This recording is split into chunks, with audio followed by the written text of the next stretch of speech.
Hey everyone, this is Karthik. You are watching KCB Talk, where you learn, explore English and shine everywhere. Well, today's lesson is going to be subject-verb agreement.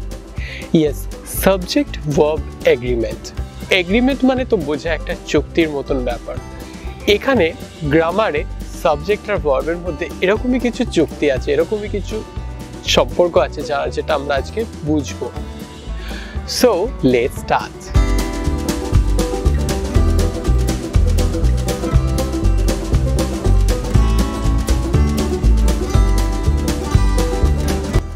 Well, subject verb agreement বোঝার আগে আমাদের তো জানতে হবে subject কি আর verb কি। Well, subject আর verb generally কি হয়ে থাকে, আমরা অলরেডি গ্রামার লেসন শুরু করার প্রথমের দিকে আমরা পড়েছি সাবজেক্ট আর ভার্ব সম্বন্ধে ডেসক্রিপটিভ ভাবে। ওয়েল, এই ভিডিও ডেসক্রিপশনে সেই সব ভিডিওগুলোর লিঙ্ক আছে, তুমি পারলে দেখে নিতে পারো। এখন দেখি সাবজেক্ট কি। সাবজেক্ট একটা কর্তা, কোনো একটা বাক্যের মধ্যে কর্তা কি করবে, কর্ম করে। ওয়েল, তাহলে সাবজেক্ট হচ্ছে একটা place or thing or idea এরকম। আর ভার্ব কি, ভার্ব হচ্ছে ক্রিয়া। ভার্ব কি করে, কাজ করে। যে কোনো সেন্টেন্সটার মধ্যে যদি যে জিনিসটা কাজটা বোঝাবে, অ্যাকশনটা বোঝাবে, সেটাই হয়ে থাকে ভার্ব। তাহলে verb action perform by the subject or state of being.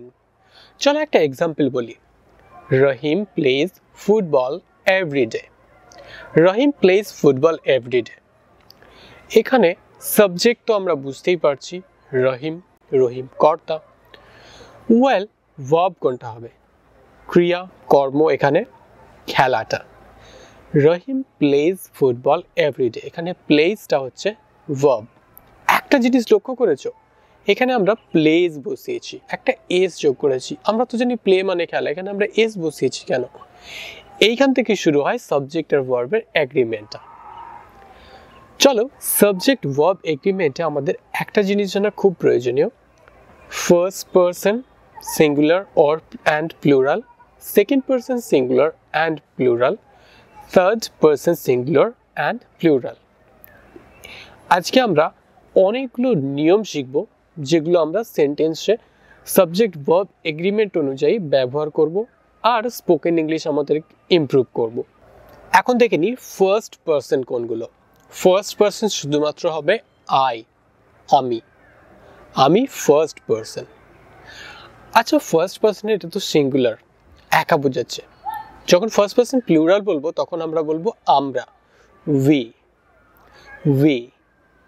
আবার যখন সেকেন্ড পারসন বলবো, আমি বাদ দিয়ে তুমি হচ্ছে সেকেন্ড পারসন, এখানে হবে সেকেন্ড পারসন ইউ। ওয়েল, তুমি আর আমরা যখন বলবো প্লুরাল তখন বলবো তোমরা, তাহলে এখানেও ইউই বসবে। আবার যখন থার্ড পারসন বলবো, থার্ড পারসন সিঙ্গুলার হবে হি, শি, সে, তারা হলে তখন হবে প্লুরাল দে। এটা আমাদের একটা জিনিস মনে রাখা খুবই প্রয়োজনীয় সেন্টেন্স গঠনের ক্ষেত্রে। ফার্স্ট পারসনের থেকে সেকেন্ড পারসনের ক্ষেত্রে অ্যান্ড থার্ড পারসনের ক্ষেত্রে কি বি ভার্ব বসে, এগুলো আমি পরপর বলছি, তুমি এগুলো দেখো। আই এর সঙ্গে বসবে এম, আর ভি এর সঙ্গে বসবে আর। যদি পাস্টে বলি তাহলে বলবে আই এর সঙ্গে ওয়াজ, ভি এর সঙ্গে ওয়ার। এখন এর পরেরটায় আসি। ইউ এর সঙ্গে বসবে আর, পাস্টে হলে বসবে ওয়ার। আবার হি, শি এদের সঙ্গে বসবে ইজ, আর পাস্টে বসবে ওয়াজ। এখন চলো চটপট কতগুলো রুল দেখে নিই যেগুলো সাবজেক্ট ভার্ব এগ্রি করে সেন্টেন্সে বসে। ওয়েল, সবার প্রথমেরটা দেখি। প্রথমের রুলটা এটাই বলছে যে একটা সিঙ্গুলার সাবজেক্ট একটা সিঙ্গুলার ভার্বকে নেয়, আর একটা প্লুরাল সাবজেক্ট একটা প্লুরাল ভার্বকে নেয়। চলো একটা এক্সাম্পল দিয়ে এটা ভালো করে বুঝি। আমি যদি বলি যে দেয়ার ইজ আ ডগ, আবার যদি একটা এক্সাম্পল বলি দেয়ার আর থ্রি ডগস, এখানে অবশ্যই আমরা বুঝতে পারছি দেয়ার ইজ আ ডগ, এখানে ইজটা কার সঙ্গে এগ্রি করছে? ডগের সঙ্গে, কুকুর। আবার দেয়ার আর 3 dogs, 8টা ডগসের সঙ্গে কুকুরদের সঙ্গে এগ্রি করছে। তাহলে কর্তার সঙ্গে এইভাবেই কর্মটা এগ্রি করছে, সাবজেক্টের সঙ্গে ভার্বটা এগ্রি করছে। সিঙ্গুলার যখন হয়, আই মিন যখন ডগ বলছি, তখন আমি বসাচ্ছি is, there is a dog. আবার যখন সাবজেক্ট আমি প্লুরাল করছি, মানে একের থেকে বেশি সাবজেক্ট বসাচ্ছি, যেমন ডগস, তখন আমরা করছি আর বসাচ্ছি, দেয়ার আর 3 dogs। আশা করি এটা তুমি বুঝতে পেরেছো। তাহলে তার পরেরটা দেখে নিই। পরের রুলটা এটাই বলছে যে যে সমস্ত নাউন গোনা যায় না, ওয়েল নাউন গোনা যায় না মানে সেগুলো আনকাউন্টেবল বা নন কাউন্টেবল নাউন। এই সমস্ত নাউনের ক্ষেত্রে আমরা কি বসাবো? আমরা ভার্বের জেনারেলি সিঙ্গুলার ফর্ম বসাবো, ভার্বের প্লুরাল ফর্ম বসাবো না। একটা এক্সাম্পল বলি, মাই hair is black. My hair is black, well অর্থের দিক থেকে হেয়ার বা চুল অনেক হলেও আমরা এটা গুনতে পারি না, আনকাউন্টেবল বা নন কাউন্টেবল নাউন। এই এগ্রিমেন্টটা এটাই আছে যে নাউনের সঙ্গে ভার্ব যখন বসবে কেবলমাত্র সিঙ্গুলার ভার্বে বসবে, সেই জন্য এখানে বসছে is, my hair is black. আশা করি এটাও বুঝতে পেরেছো। চলো এর পরেরটা দেখি। এখন সমাজের কোনো একটা শ্রেণীকে বোঝাতে গেলে আমাদেরকে কি করতে হবে? দি প্লাস তার সঙ্গে অ্যাডজেক্টিভটা বসিয়ে ভার্বের প্লুরাল ফর্ম বসাতে হবে। আর একবার বলি, সমাজের কোনো বিশেষ শ্রেণীকে বোঝাতে গেলে দি এর সঙ্গে অ্যাডজেক্টিভ বসিয়ে ভার্বের প্লুরাল ফর্ম বসাতে হবে। এটা কিরকম? একটা এক্সাম্পল দিয়ে বুঝি। এক্সাম্পলটা আমরা এরকম নিতে পারি যে the poor are not always weak. The poor are not always weak. এখানে একটা জাতিকে বোঝাচ্ছে, দি পুয়ার, গরিবেরা। দি পুয়ার আর বসাচ্ছি এখানে। ভার্বের এগ্রিমেন্টটা এটাই আছে নাউনের সঙ্গে যে এখানে প্লুরাল নাউন, প্লুরাল ভার্ব বসবে।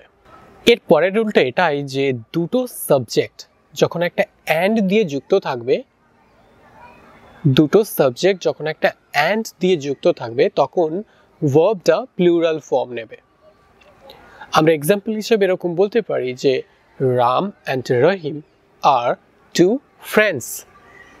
Ram and Rahim are 2 friends. এখানে রাম আর রহিম অ্যান্ড দিয়ে যুক্ত আছে, দুজন সাবজেক্ট, দুজন কর্তা, আর এদের ভার্বটা আছে আর। Ram and Rahim are 2 friends. চলো এর পরেরটা দেখি। এর পরেরটা এটাই বলছে যে যখন একটা ফ্রেজ অফ মেজারমেন্ট হবে, কোনো কিছু জিনিস মাপা বোঝাবে মেজারমেন্ট করে, সেই ক্ষেত্রে ভার্বটা কি হবে না সিঙ্গুলার ফর্ম নেবে। ওয়েল যেমন আমরা বলি যে 5 ঘন্টা, 6 ঘন্টা বা কোনো ঘন্টা আওয়ারকে বোঝাই বা বুঝাই যে অনেকটা দূরত্ব, এতটা মাইল, এতটা কিলোমিটার, তখন আমরা সেক্ষেত্রে ভার্বের সিঙ্গুলার ফর্ম বসাবো। এর এক্সাম্পল হিসাবে আমরা এরকম বলতে পারি যে 4 hours is long time to wait. 4 hours is long time to wait. এখানে আমরা আওয়ারের সঙ্গে এস বসালেও ভার্বটা এখানে এগ্রিমেন্টে আছে এরকমই যে সিঙ্গুলার ফর্মে বসবে। 4 hours is long time to wait. আশা করি এটা বুঝতে পেরেছো। চলো এর পরেরটা দেখি। এই রুলটা এটাই বলছে যে যখন কোনো সাবজেক্ট ইচ, এভরি, এনি এইসব দিয়ে থাকবে তখন ভার্বটা সিঙ্গুলার ফর্ম নেবে। এটার একটা এক্সাম্পল বলি যে যখন ইচ, এভরি, এনি দিয়ে কোনো সাবজেক্ট থাকবে ভার্বটা তখন একটা সিঙ্গুলার ফর্ম নেবে। যেমন আমি যদি বলি এভরি স্টুডেন্ট, এখন আমি যদি বলি এরকম এক্সাম্পল যে each boy is good, each boy is good. এখানে আমরা ইচ বসাচ্ছি, ইচ, এভরি, এনি এই সমস্ত ক্ষেত্রে ভার্বটা যেটা বসবে সেটা হবে সিঙ্গুলার ফর্মে। এর পরের রুলটা এটাই বলছে যে 2 বা ততোধিক সাবজেক্ট, সিঙ্গুলার সাবজেক্ট যখন or nor এরকম either or neither nor এইসব দিয়ে যুক্ত থাকবে তখন ভার্বটা সিঙ্গুলার ফর্ম নেবে। একটা এক্সাম্পল বলি, the boy or the girl is fond of music. The boy or the girl is fond of music. এখানে আমরা or দিয়ে যুক্ত করেছি boy R the girl K, the boy or the girl, এই জন্য এখানে ভার্বটা এগ্রিমেন্টে আছে সিঙ্গুলার ফর্মে বসবে, সেজন্য এখানে বসছে is, the boy or the girl is fond of music. চলো এর পরের রুলটা দেখি। এর পরের রুলটা খুব ইজি। এর পরের রুলটা এটাই বলছে যে যখন একটা সাবজেক্ট আর একটা সাবজেক্টের সঙ্গে যুক্ত থাকবে যেটা নাম্বারের দিক থেকে বেশি হবে সাবজেক্টটা, সেই ক্ষেত্রে কি হবে না, যখন আমরা অর বা আমরা ইদার অর আমরা নেদার নট দিয়ে যুক্ত করব, সেই সমস্ত ক্ষেত্রে অরের পরে যেটা বসবে সেটা সব সময় প্লুরালটা বসবে, প্লুরাল সাবজেক্টটা বসবে, আর তার সঙ্গে যে ভার্বটা হবে সেটা সবসময় প্লুরাল ভার্ব বসবে। একটা এক্সাম্পল বলি তাহলে এটা আরো ভালোভাবে ক্লিয়ার হয়ে যাবে। যদি আমি এরকম এক্সাম্পল বলি যে Rahim or his friends have done this job.